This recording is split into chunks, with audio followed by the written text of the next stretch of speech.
Bonjour à toutes et à tous et bienvenue sur Tout savoir DCG.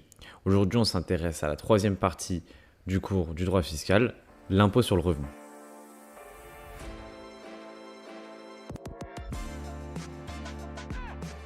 Tout d'abord, l'impôt sur le revenu est un chapitre relativement dense avec de nombreux seuils et de nombreuses règles à respecter. Premièrement, les revenus catégoriels. Le foyer fiscal est composé du contribuable lui-même, donc d'une personne physique, de son conjoint s'il est marié ou pacsé, des personnes à sa charge, enfants de moins de 18 ans, enfants informes ou quel que soit leur âge, des personnes titulaires de la carte d'invalidité sous le même toit et des enfants majeurs qui ont demandé leur attachement au foyer des parents. Donc la première composante, c'est les salaires. Donc, comment ça fonctionne pour avoir la base imposable des salaires?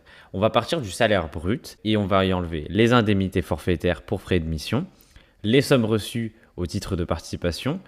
Et après, il y a deux choix possibles. Soit on enlève une déduction forfaitaire de 10% avec un maximum de 14 171 euros et un minimum de 495 euros sur une rémunération brute. À savoir que si on choisit ça, on ne prend pas en compte les indemnités forfaitaires, donc on doit les ajouter. Ou alors une déduction des frais pro réels plus les indemnités forfaitaires pour frais qu'ils ont reçus. Donc cette fois-ci, on prend en compte les indemnités forfaitaires. Donc ça va dépendre de chacun. Certains auront des frais pro réels supérieurs à 10% de leur salaire, donc en prenant en compte les indemnités forfaitaires. Donc il sera plus intéressant pour eux d'opter pour la déduction des frais pro réels. Mais beaucoup ne sont pas dans ce cas-là et donc optent pour la déduction forfaitaire sans prendre en compte les indemnités forfaitaires. À savoir que les salaires versés aux jeunes de moins de 26 ans exerçant pendant l'année scolaire sont exonérés d'impôts jusqu'à 5 242 euros. Pour ce qui concerne les revenus fonciers, donc, ce qu'on appelle revenu foncier, ça correspond au produit des locations immobilières, des propriétés appartenant aux membres du foyer fiscal. On ne prend pas en compte les revenus de location en meublé des BIC et les revenus d'immeubles inscrits à l'actif d'une entreprise. Donc uniquement ce qu'il y a en particulier. Le revenu foncier imposable, c'est le revenu brut foncier effectivement encaissé, moins les charges relatives à la propriété. Donc, quelles charges peuvent être déduites afin de minimiser son revenu foncier imposable? Donc, toutes les charges se rapportant à des immeubles dont les revenus sont imposables en tant que revenus fonciers. Elles doivent avoir été payées pendant l'exercice, être justifiées, être engagées en vue de l'acquisition ou de la conservation de vos revenus fonciers. Par exemple, des travaux d'entretien qui ont pour objet de maintenir l'immeuble en bon état.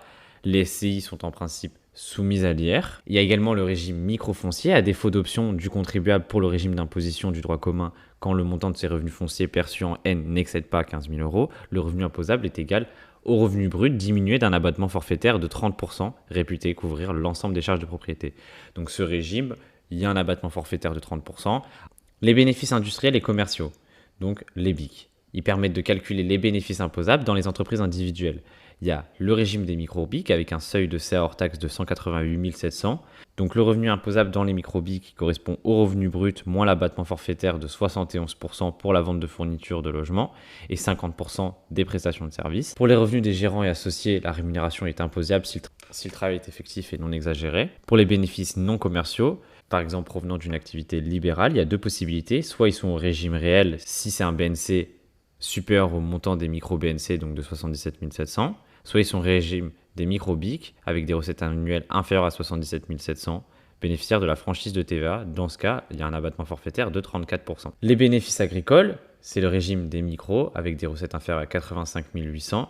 Et donc, dans ce cas-là, il y a un abattement de 87%. Donc, chapitre 1 bis, le revenu des capitaux mobiliers, donc le RCM.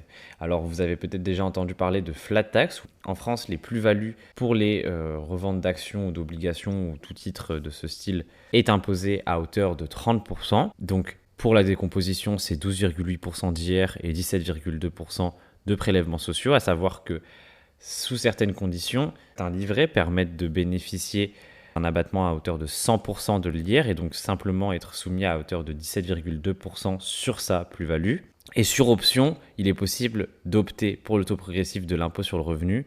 Ça va grandement dépendre de combien vous percevez. Ça va augmenter à la hauteur de votre plus-value votre revenu et donc vous allez en général payer davantage d'impôts. Les dividendes sur option sur le barème progressif de l'IR peuvent être imposés après abattement de 40% et déduction des charges justifiées. Certains livrets sont exonérés d'IR avec par exemple les intérêts du livret A, du livret jeune, du livret développement durable et solidaire, et donc comme on l'a dit précédemment, Les PEA, si les fonds ne sont pas retirés dans les 5 ans, la plus-value est exonérée d'IR, donc c'est exactement ce que je vous disais, avec une imposition à hauteur de 17,2 sans prendre en compte les 12,8%. Les plus-values des particuliers et les plus-values mobilières concernant la cession des droits sociaux et des valeurs mobilières. Les plus-values qui résultent de la cession de valeurs mobilières et de droits sociaux réalisées en N sont soumises au prélèvement forfaitaire unitaire de 30%, sur option imposée à l'IR avec déduction des charges justifiées, donc 50% de la plus-value nette si détention entre 2 et 8 ans, et 65% de la plus-value nette après une détention de 8 ans. En ce qui concerne les plus-values immobilières, elles sont exonérées pour les résidences principales, pour les biens détenus depuis plus de 22 ans, pour des cessions inférieures à 15 000 euros. Donc, comment on calcule la plus-value pour une cession immobilière? On prend le prix de cession moins le prix d'acquisition majoré des frais, donc les travaux, ou alors si vendu plus de 5 ans après majoration de 15% possible, ou d'un forfait de 7,5% du prix d'achat, et donc la plus-value réduite selon l'abattement progressif, 6% pour chaque année de détention au-delà de la 5e et jusqu'à la 21e, et 4% au terme de la 22e. Donc plus vous détenez longtemps votre bien, plus vous allez bénéficier d'un abattement, puisque l'abattement est progressif jusqu'à plus de 22 ans. La plus-value nette est imposable au taux de 19% plus les prélèvements sociaux, et la plus-value nette n'est pas à inclure dans le revenu brut du foyer, c'est une plus-value. Possible également qui était surtaxe de 2 à 6% progressif si la plus-value est supérieure à 50 000 euros. Chapitre 2, l'imposition du revenu global. Donc la somme des revenus catégoriels, c'est la somme des différents revenus nets, donc les salaires hors somme imposable au titre de plus ou moins value. On obtient alors un revenu brut global. Certaines déductions sont possibles pour diminuer l'imposition, avec le déficit du foyer fiscal compensé par des revenus de même nature réalisés par les autres membres du foyer. Si le revenu ne compense pas le déficit déduit, donc dans ce cas-là, si le revenu est insuffisant pour absorber le déficit, la partie non couverte peut être reportée sur les 6 années suivantes. Sauf que ça ne vaut pas pour les déficits de revenus mobiliers, agricoles, fonciers, ni pour intérêts d'emprunt supérieurs à 10 700 euros. Donc pour les charges de revenu global, les pensions sont déductibles à une hauteur maximum de 6 674 euros. Les frais d'accueil d'une personne âgée de plus de 75 ans à une hauteur de 3 968 euros. Donc le calcul de l'impôt. Alors là, ce qui va nous intéresser, c'est le nombre de parts dans le foyer afin d'obtenir le quotient familial en divisant le montant de l'impôt total sur le nombre de parts. Donc comment on compte des parts dans un foyer? Une personne seule, c'est une part. Des personnes mariées ou pacsées sans enfants, c'est 2 parts. Et comment ensuite on compte avec les enfants? Les 2 premiers enfants comptent une demi-part chacun. Donc, imaginons un couple marié avec 2 enfants, ça fera 3 parts en tout. Mais avec un 3e enfant, le 3e enfant compte pour une part, le 4e également, et ainsi de suite, et ainsi de suite.